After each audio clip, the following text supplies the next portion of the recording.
por dos tractos. Hablamos del tracto superior, este que ustedes ven aquí. Está formado entonces por lo que es las fosas nasales, la cavidad nasal, que es todo esto que está aquí, que tenemos los cornetes, que son áreas que aumentan el área de contacto entre el aire que ingresa, que el aire que ingresa tiene más área de contacto en esta zona para que el aire sea filtrado, humedecido y calentado, ¿ok? Porque aquí arriba, donde dice el epitelio olfatorio, es donde se percibe el olor o la sustancia odorífera es percibida en esta zona. Primero que todo, el aire, al ser calentado, humedecido y filtrado, se va a mezclar aquí en este epitelio olfatorio que tiene, en ese epitelio hay especie de una capa, moco, podemos decir así, es como un gel, esto, en donde en ese punto se encuentran las proyecciones de las células eh, receptoras del olfato. Entonces, al la sustancia odorífera mezclarse y formar parte de ese gel, ahí de esa zona, entonces entra en contacto con las células receptoras y esas células receptoras, dependiendo de la sustancia, así mismo ya van a reaccionar. ¿Cómo reaccionan? Originando un potencial de acción a través del nervio olfatorio. Fíjense que primero va a subir al bulbo olfatorio y luego por la cintilla olfatoria va a llegar al área olfatoria, ¿ok? Que es donde se integra ese sentido. Bien, entonces el aire ingresa a través de la faringe, en diferentes regiones, pasa por la laringe y luego pasa a la zona de esta zona es zona de conducción. En la zona de paso tenemos la zona de conducción, toda esta que ustedes ven aquí, que es la tráquea, los bronquios, ¿verdad? Y llegado a los alvéolos, y es en los alvéolos donde se va a dar el intercambio el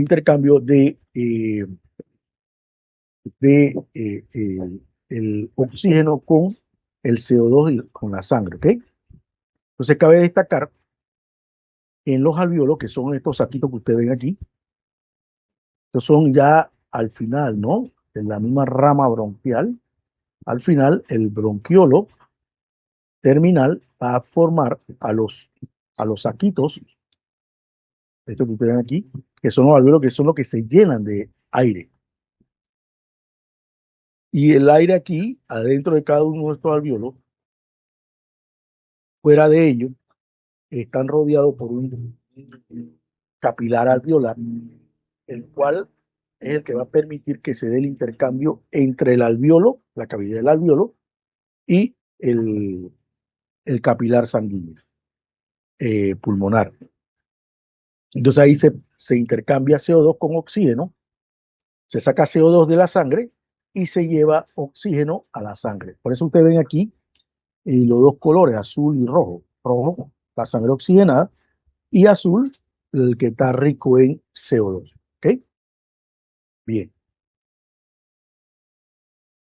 Entonces, para que se dé ese proceso o esa función respiratoria, tiene que darse un proceso mecánico. El proceso mecánico es la intervención de los músculos respiratorios. Ese proceso mecánico de ventilación, ahí tiene dos fases, la inspiración y la expiración. En cuanto a la inspiración, que es un evento activo, es porque este evento tiene inversión de energía. O sea, en otras palabras, se invierte ATP para que los músculos, en este caso el diafragma, eh, también los escalenos y los paraesternales, se contraigan y expandan la cavidad torácica. ¿Okay? Eso va a crear un gradiente de presión, que es el que va a permitir que el aire en relación con la presión atmosférica, con relación de la presión intrapleural o intratorácica, vamos a ponerlo así, disminuye. Entonces la presión intratorácica disminuye. Al disminuir, entonces el gradiente de presión queda del área atmosférica hacia el área intratorácica. Eso hace que ahora los pulmones se distiendan, ¿verdad? Y ganen volumen. Así que el aire va a entrar a través de la tráquea, va a ser conducido a través de la tráquea, los bronquios primarios, secundarios, terciarios, terminales, y va a pasar entonces a los alvéolos. Y cuando estos pulmones se distienden y termina el proceso ventilatorio, es decir, el inspiratorio, entonces se va a dar el evento expiratorio, que es un evento pasivo. En ese evento pasivo, el diafragma va a ascender, ¿verdad? El diafragma asciende y entonces, porque se relaja, y ahora se hace más presión sobre los pulmones, principalmente hacia los alvéolos, que son los que tienen aire, y ahora el aire va a comenzar a salir de los pulmones, porque el gradiente va a cambiar. ¿Ok?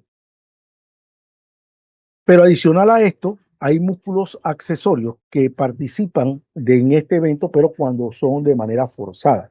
Es decir, cuando usted está haciendo ejercicio o cuando usted tiene alguna patología restrictiva o obstructiva que obligue a que el evento pasivo sea un evento activo. Ahí tenemos entonces que como músculo accesorio vamos a tener a nivel de la inspiración al esternocleidomastoideo, trapecio y pectorales. ¿Ok? Esos, esos, eh, esos músculos van a participar en el evento forzado. ¿Ok?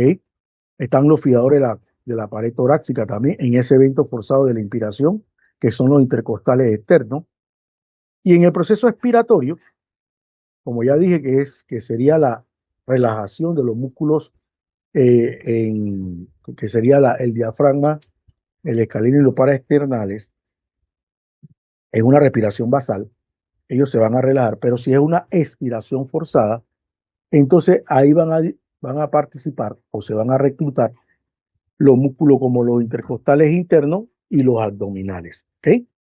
Estos músculos van a participar en el evento que en un inicio, en una condición basal o en reposo, serían pasivos al hacer un evento activo, porque ahora necesita hacer más fuerza para expulsar el aire, entonces van a participar lo que son los músculos intercostales internos y los abdominales. ¿Okay? Bien, entonces aquí vemos cómo se da este evento paso a paso y vemos que dice que durante la inspiración normal, ¿okay?, se contrae el diafragma y los intercostales externos, como vimos. Durante la inspiración forzada, se contraen el esternocleidomastoideo y los escalenos, que fue lo que dijimos antes. Pero ¿esto qué hace? Expande la caja torácica hacia afuera y disminuye la presión intrapleural. ¿Okay? Esa presión intrapleural va a descender y también la presión alveolar. ¿Okay? Entonces, como ven, la presión torácica va a disminuir grandemente y también la presión alveolar para que el aire ingrese a ello, a toda la zona de conducción y adicional a los alvéolos. Cuando los alvéolos se llenan de aire, entonces se termina el proceso inspiratorio y comienza el expiratorio, que como ya dije es un proceso pasivo en donde, como ya dije, participan en la respiración tranquila o pasiva, participan el diafragma y los intercostales externos. Y si es forzada, entonces participan los músculos abdominales y los intercostales internos. ¿Okay? Pero lo interesante en el evento expiratorio, jóvenes, es que la presión ahora interna, es decir, en este caso la presión intrapleural, se hace menos negativa, es decir, va aumentando. Porque si ustedes ven en su guía de respiratorio, ustedes verán que ahí hay una gráfica en la de teoría, en donde le dice los cambios de presiones en el proceso respiratorio, ¿okay? Entendiendo que la presión alveolar en un inicio de la inspiración disminuye cerca a menos 3 milímetros de mercurio, y luego de menos 3 a la mitad de la inspiración, ella comienza a ascender, que es cuando los alvéolos se han llenado de aire. Al seguir haciendo la inspiración para ir llenando el resto del pulmón, hace que esa presión interalveolar comience a ascender, y va a ascender de menos 3 a 0. En ese momento que llega a 0, ¿okay?, que la presión alveolar llega a 0, la presión intrapleural se ha hecho menos negativa, pero ha llegado a menos 5. La presión alveolar ahora de menos 3 ha llegado a 0, se ha igualado a la presión atmosférica. En ese momento es que comienza la salida de aire. ¿Y por qué va a salir el aire? Porque todavía la cavidad torácica no se ha retractado lo normal, todavía está expandida. Así que ya va a seguir retrayéndose, y eso va a hacer que la presión intraalveolar aumente más, aumente positivamente. Entonces, al aumentar positivamente, ahora la presión alveolar va a superar a la presión atmosférica. Y al superar la presión atmosférica, el aire va a tender a salir de la boca. ¿Ok? Va a salir por la boca o por la nariz, va a salir, y así sale el aire. Hay algo muy importante, jóvenes. En la zona de conducción o la vía de conducción del aire, hay un volumen, el volumen que normalmente se mueve entre una inspiración y una expiración, se dice que es el volumen corriente. Pero también hay un volumen que se dice que no entra o que no participa del intercambio gaseoso.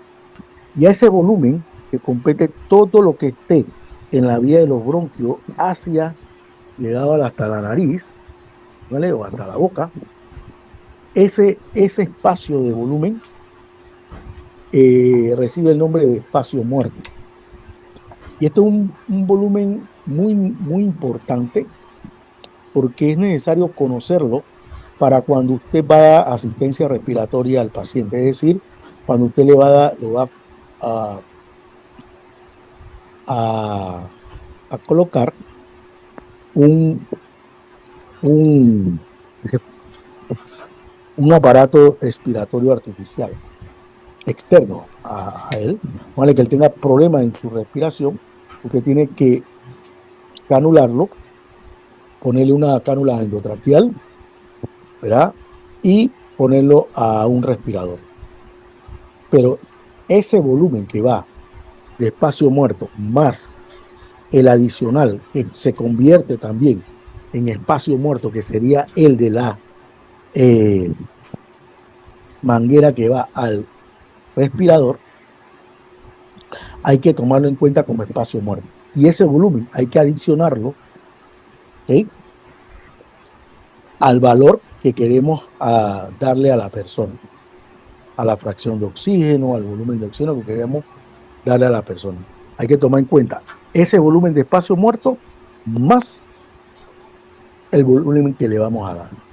Porque si no tomamos en cuenta ese volumen, ¿qué va a pasar? La persona no se va a oxigenar. El aire simplemente va a llegar cerca a los pulmones, pero más no va a llegar a los alvéolos, porque no le estamos dando el volumen que debe ser. Pero si completamos el volumen, entonces va a ser el volumen de espacio muerto más el volumen que se necesita en los pulmones. ¿Ok? Bien. Y así es que se da ese evento respiratorio cíclico en el cual hay aumento de presión y hay disminución de la misma. Y hay cambio de gradiente de presión para poder que el aire ingrese y también salga. ¿Ok? Bien. Dentro de la cavidad torácica, entonces vamos a encontrar ciertas componentes anatómicos como son la pleura parietal, la pleura visceral y la pleura. La cavidad pleural es donde se encuentran los pulmones. ¿Okay? Y los pulmones están forrados, por así decirlo, por una membrana que se llama membrana pleural. ¿Okay? Esa membrana pleural o cavidad pleural, vamos a ponerlo así, la cavidad pleural, el pulmón está forrado íntimamente por una membrana llamada pleura visceral. Esa pleura visceral es la membrana que recubre propiamente al pulmón. Y luego tenemos otra pleura, otra membrana que se llama pleura parietal, que es la que está forrando la cavidad pleural. Pero dentro de eso también hay un fluido, que es el fluido pleural, que sirve como protección y además para disminuir la fricción en esa distensión y retracción del pulmón. ¿Okay? Acuérdense que en cada inspiración el pulmón se infla y en cada expiración el pulmón se desinfla, por así decirlo, se retrae. Claro está, acuérdense que el pulmón está formado por colágeno y elastina. La elastina permite la distensión y el colágeno hace la retracción, por así decirlo. Bien, entonces tenemos como en esta dinámica, en la cavidad pleural, tenemos que también se presentan unas presiones, como son la presión intrapleural, es la presión que se da entre las pleuras, que va ¿sobre qué? Sobre el pulmón. Y tenemos la presión intrapulmonar, que sería la presión, que sería la suma entre la presión intrapleural más la presión alveolar. Eso hace la presión intrapulmonar, o sea, o nos da la presión intrapulmonar. Entonces es muy importante porque cuando esa presión intrapleural aumenta, vamos a poner, o se hace menos negativa, va a ir contra el pulmón. O sea, en otras palabras, va a hacer que la presión alveolar aumente más. Pues acuérdense que en ese momento que comienza la retracción, la presión alveolar con respecto a la atmosférica es cero, está igualada. Entonces el aire prácticamente ya está saliendo del sistema. Y cuando la presión intraalveolar se hace positiva, es que el aire comienza a salir. ¿Ok? Entonces es muy importante esta parte. Para evaluar la función respiratoria y sobre todo los volúmenes que se están manejando, ¿verdad? En la función respiratoria, se utiliza esta técnica que es la espirometría. La espirometría no es más que la medición del volumen expiratorio, tanto en condiciones basales como en condiciones forzadas. Entonces, ahí hablamos entonces de volúmenes estáticos y de volúmenes dinámicos. ¿Okay? Pero vamos a irnos con la espirometría. ¿Okay? Entonces, como ven, la espirometría es la técnica de exploración de la función respiratoria, como dije antes, que mide los flujos y capacidades, volúmenes y capacidades respiratorias del paciente, para luego de conocer esto, dar una posible conclusión de la condición respiratoria, si es un problema un problema obstructivo, un problema restrictivo o también puede ser un problema mixto. Cabe destacar, jóvenes, que aquí tenemos un espirómetro digital, el cual se compone de un sensor que es un neumógrafo o neumotacómetro. Aquí tiene una boquilla, es desechable y presenta una pinza nasal. Y lo importante, joven, es que los labios estén cubriendo fuertemente a la boquilla para no permitir que salga aire, porque el sensor es tan sensible que detecta esa salida de aire. Entonces, aquí están haciendo prácticamente una maniobra de índole basal, porque si le pedirían de índole forzada, tendría que pararse o hacer movimiento en el cuerpo, ¿no? Para mover esos volúmenes de aire que son requeridos cuando son una maniobra forzada. Bien, entonces, ¿qué le permite hacer la espirometría? La espirometría le permite conocer si el patrón respiratorio es normal, si hay un patrón respiratorio obstructivo, si hay un patrón respiratorio restrictivo, o por el contrario, si es una combinación de ambos y se habla de un problema mixto. Entonces aquí, en el registro gráfico, que es el espirograma, cabe destacar que aquí lo que vemos es esta medición corresponde al volumen corriente, este que ustedes ven aquí, volumen corriente o volumen tidal, BVT, volumen tidal, este que está aquí.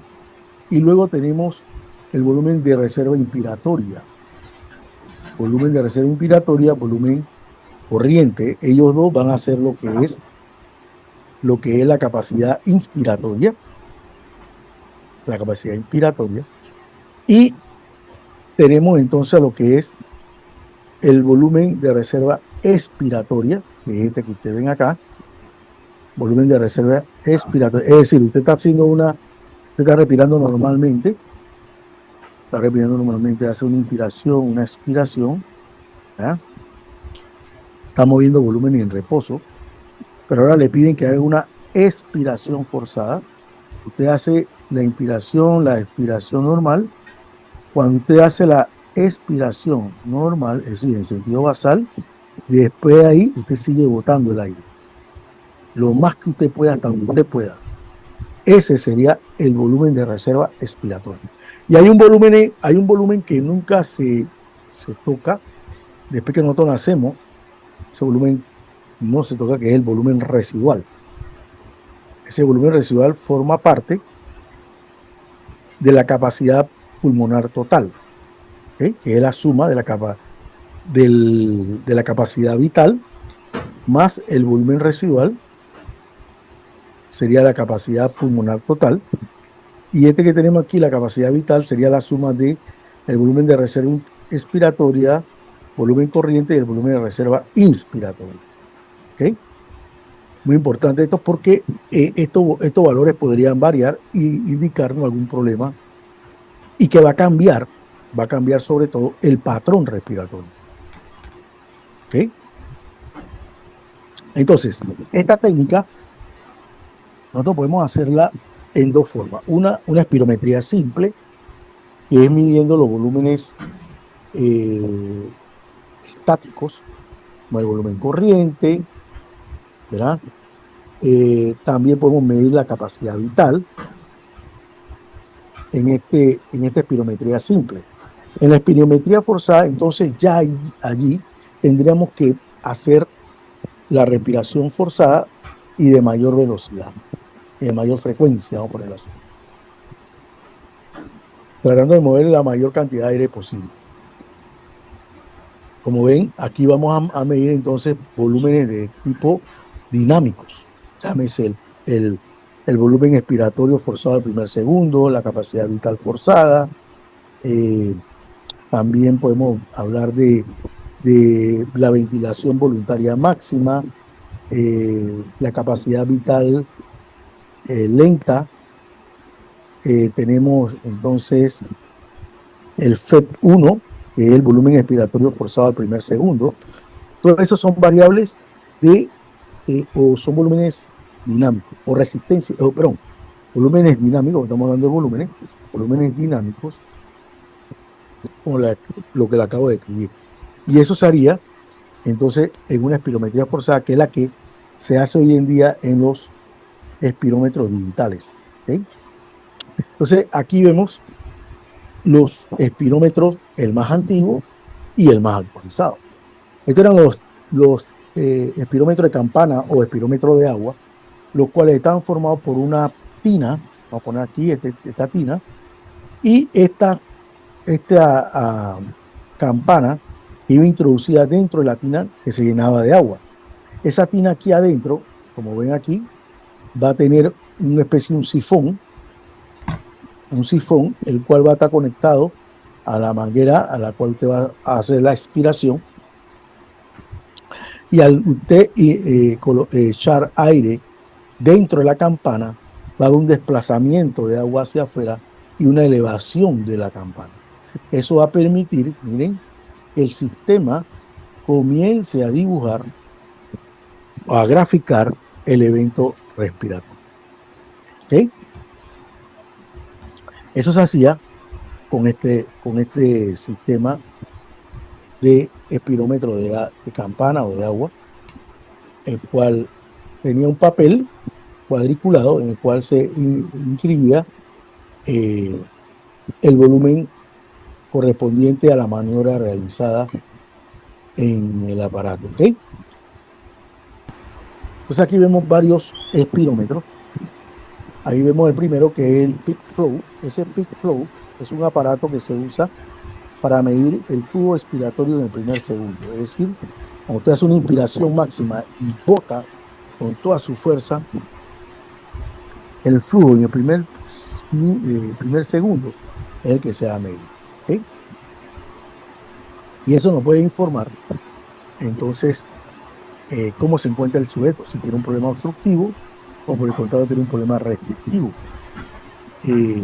Este aparato, el Big Flow, el primerito que tenemos arriba en la parte superior izquierda, ese aparato, su utilidad se da mucho para evaluar a pacientes asmáticos. Cuando ellos perciben que le puede venir un ataque de asma, ¿okay? Uno se puede dar cuenta si le viene haciéndose una prueba respiratoria fácil con este aparato. ¿Okay? Con ese aparato, entonces, usted puede evaluar si la persona va a entrar en crisis y así darle un medicamento, llámese salbutamol, ¿verdad? Y después que usted le da eso, usted evalúa al paciente después de un tiempo para ver si ha mejorado en su capacidad pulmonar, es decir, en el volumen de aire que mueve en el PEF. Si el PEF va aumentando, quiere decir que está respondiendo al tratamiento. Pero si el PEF disminuye, quiere decir que está entrando en un ataque de asma, posiblemente. Acá tenemos otro aparato, un espirómetro igual, pero este más bien clínico, que este nos va a dar entonces el historial o nos va a imprimir el diagnóstico, ¿ok? Entonces, como ven, es lo mismo, usa una pinza nasal,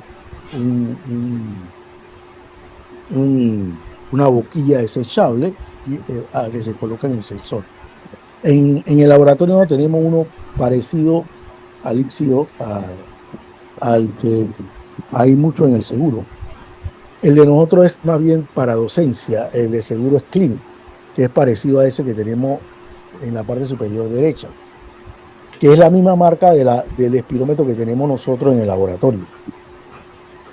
Cabe destacar que este aparato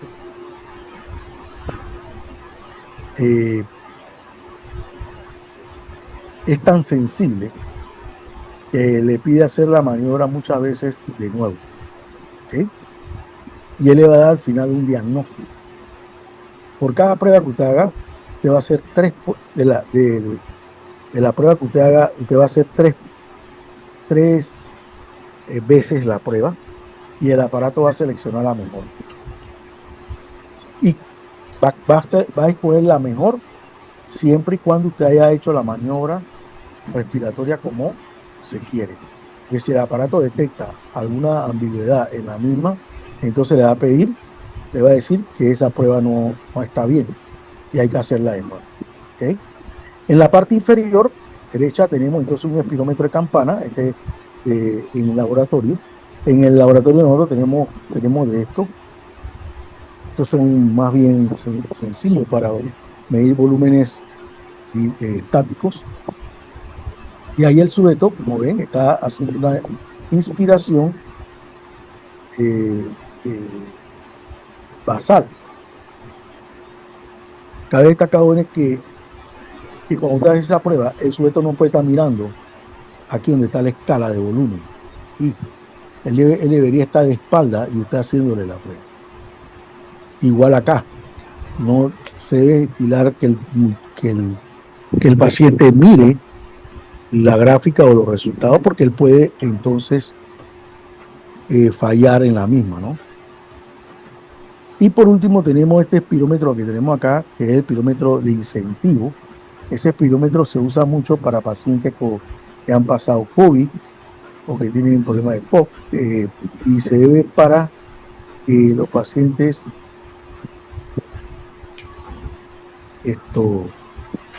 se ejerciten los pulmones.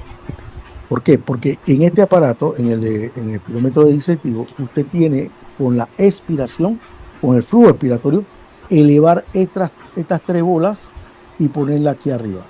¿Okay? Elevar estas 3 bolas y ponerla aquí arriba.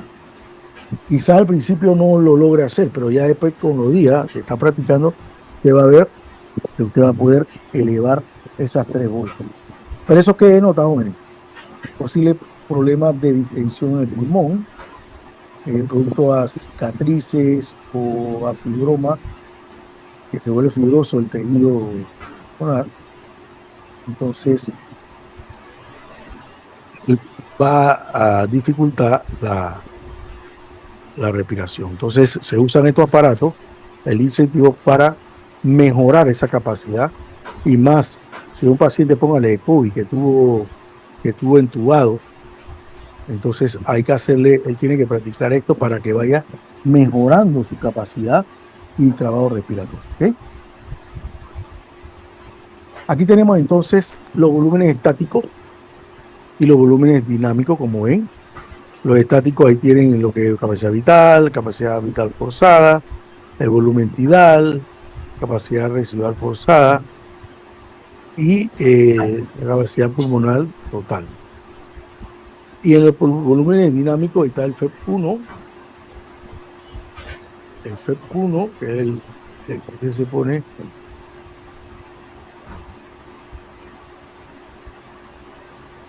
¿sí? El FEP1, que es el volumen expiratorio forzado en el primer segundo de usted producir su expiración. ¿Okay? Ese volumen es el que corresponde a FEP1. Y abajo tenemos entonces una relación entre FEP1 y la capacidad vital forzada, que este es muy importante para establecer si un paciente tiene una condición normal, un patrón de trabajo restrictivo o obstructivo, dependiendo de la relación entre FEP1 y FEBC. Y ahí tenemos otras variables, como ven, de ese flujo.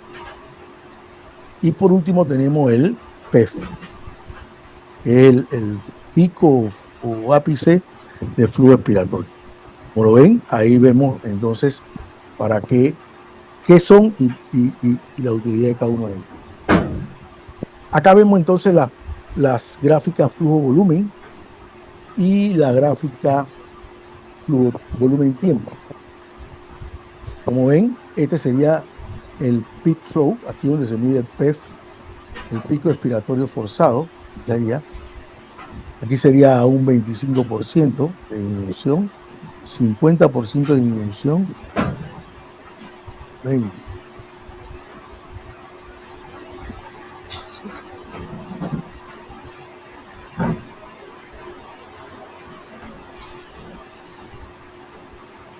Bien. Entonces, como ven, esta parte superior corresponde a una inspiración forzada, pero una expiración forzada, y esta aquí abajo corresponde a una inspiración forzada. ¿Okay?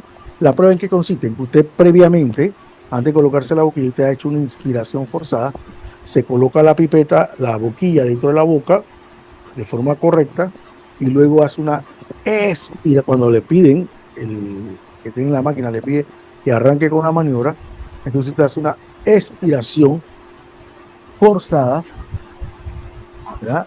Lo máximo que usted pueda botar, y luego una inspiración por ahí mismo corrida, una inspiración forzada. ¿Okay? Entonces, miren que aquí tenemos el volumen de reserva, volumen residual, acá tenemos la capacidad pulmonar total, que serían las capacidades, serían suma de volúmenes, volumen corriente, volumen de reserva inspiratoria, volumen residual, que sería parte de la capacidad pulmonar total, sería eso. Y acá tenemos entonces lo que es la gráfica de volumen-tiempo. Miren que normalmente la línea va en forma ascendente, en cambio esto, cuando la persona tiene un problema obstructivo, esta gráfica flujo-volumen ya no va a salir así, sino va a salir más abajo. ¿Okay? Más abajo igual sería otro cuando tenga posiblemente una patología. Estas gráficas van a salir totalmente diferentes hacia abajo. ¿Okay? Acá quizás estos volúmenes van a ser más pequeños. ¿Ah? Todo depende. Aquí vemos entonces la interpretación de la gráfica flujo-volumen. Aquí vemos en el primer caso, la mano izquierda, tenemos una condición normal de un sujeto, una condición normal. En el centro tenemos un problema obstructivo. Miren cómo el volumen del PEF a nivel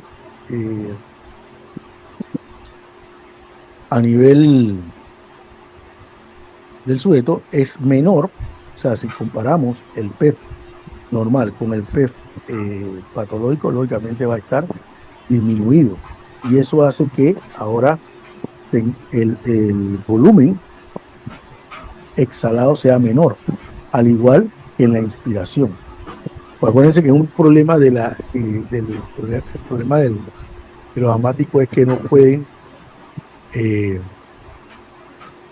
expirar normalmente. ¿Okay? Y el otro problema es el restrictivo, cuando el pulmón no puede expandirse como se debe. ¿Okay? Tanto para inspiración como para expiración. Aquí tenemos entonces unos informes que se tiran en el que ha tirado el espirómetro del laboratorio. Este es más o menos los datos que él suelta. Aquí son miren que aquí tenemos los datos de las capacidades y volúmenes dinámicos. Y tenemos los previos, o sea, los volúmenes que se han sacado de la estimación del sujeto. Y estos que ustedes ven aquí serían la cantidad de veces que lo hizo. La prueba 5, la prueba 1 y la prueba 6. O sea que él hizo más de 6 pruebas y el aparato cogió la 5, la 1 y la 6. ¿Okay? Entonces él da esto y a su vez nos da esta gráfica. Esta gráfica es flujo-volumen. Aquí esa gráfica no salió normal.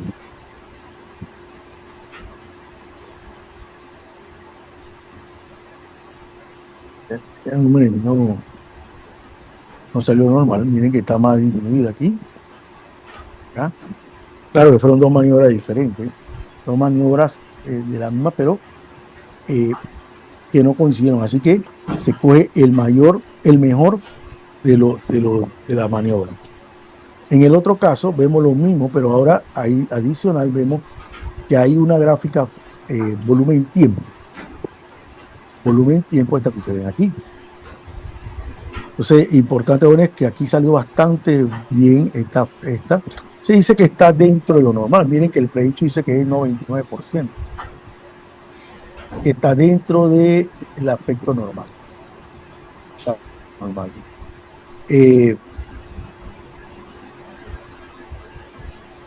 Acá también, miren, el FEP1 es igual al predicho, al 100%. Miren que dice que su edad pulmonar es menor de 20 años para esta persona, para Ana.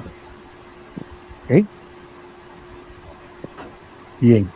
Miren los datos que hay que introducir: sexo de nacimiento, origen étnico, el técnico que lo está haciendo, si la persona es fumadora, la altura de la persona, el peso y el IMC, es decir, el índice de masa corporal, y si la persona sufre de alguna enfermedad obstructiva o restrictiva. ¿Okay? Y ahí hemos terminado, jóvenes. Para efecto de la autoevaluación, jóvenes pueden usar la gráfica que puse al final o también bajar de internet a lo que son las gráficas que le pide de flujo volumen, volumen tiempo. Eso pueden usar la del internet o la que tenemos ahí en el informe. ¿Ok? Pregúntate aquí, jóvenes. No, profe. Ok.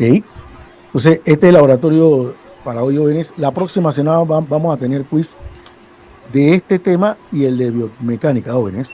Así que para que estén preparados para la otra semana. Esto es todo por hoy, jóvenes. ¿Alguna pregunta? Profe, dos cositas. Uno, estas diapositivas ustedes las va a pasar por el grupo, ¿no? Enseguida. Ok. Y la revisión la cambiaron para el jueves, pero Eh, no sé de las 1 a fechas 3. De de 1 a 1 a 3. 3. En, Ok. en el mismo laboratorio. O sea, en el mismo Profe, salón de... nosotros tenemos clases con el profesor Young de 2:30, no, de 1 a 2:30. Bueno, Y eso me las dijo tenemos esta a las 3:30. Romery. ¿Perdón? Romery me dijo eso. Así que yo le dije que yo me podía quedar un poquito más tiempo, pues. Ustedes salen a las 2:30. Sí, pero tenemos clases a las 3:30.